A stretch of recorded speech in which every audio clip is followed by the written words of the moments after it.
Aurélien Grandbois titubait sur les pavés. L'alcool brouillait ses sens. Les bruits joyeux de la fête lui parvenaient déformés et, sous l'éclairage flou des becs de gaz, les contours dansaient, les silhouettes fuyantes se muaient en créatures fantomatiques. Jaillissant de la nuit, un sauvage apparut, tournant vers lui un visage plus noir que le péché. Aurélien recula d'instinct et leva le bras, prêt à se défendre.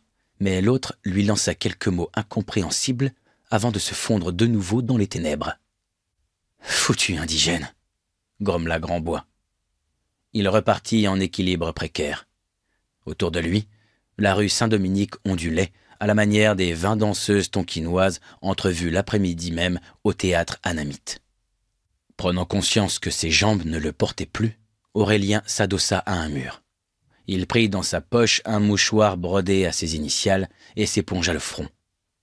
À mesure qu'il s'éloignait de l'esplanade des Invalides, les réverbères se raréfiaient et l'ombre gagnait en densité. « Manquerait plus que tu te fasses attaquer », songea-t-il avant de se redresser. En d'autres circonstances, Aurélien aurait sans doute pris peur. La bravoure n'était pas son fort. Mais, pour l'heure, la colère et la frustration l'emportaient. « Peste soit de toutes les femmes !» siffla-t-il entre ses dents.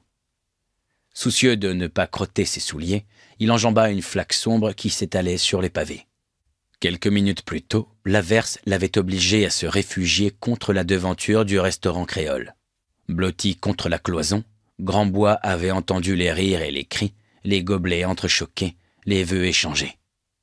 Il avait été pris, l'espace d'un instant, d'une furieuse envie de troquer ses dernières piécettes contre un verre ou deux.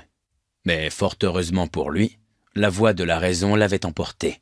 Il avait assez dépensé ce soir pour un bien piètre résultat. La fête était finie. Quand la pluie avait enfin cessé, Aurélien s'était résigné à rentrer. Sous les semelles de ses chaussures neuves, la pierre luisante se dérobait comme pour le jeter au sol et l'humilier davantage. « Ça ne te suffit pas comme ça ?»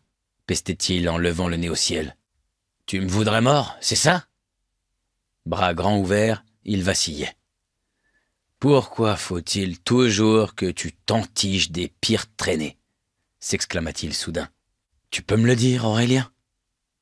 Il s'était arrêté au milieu de la rue et songeait à cette petite blonde au visage poupin, source de son malheur. « Angèle, grinça-t-il, tu parles d'un prénom. Un démon, oui. » Le visage de la jeune femme, ses dents plus jolies que des perles et son rire en cascade lui revinrent en mémoire. Angèle, sacré petit lot à la vérité. Il avait été séduit sur le champ. Grandbois dut faire une nouvelle halte. Ses jambes refusaient de lui obéir. Il s'accrocha à un bec de gaz, insensible aux commentaires railleurs qui fusaient ici ou là, ferma les paupières et fournit un sérieux effort pour se remémorer ses dernières heures.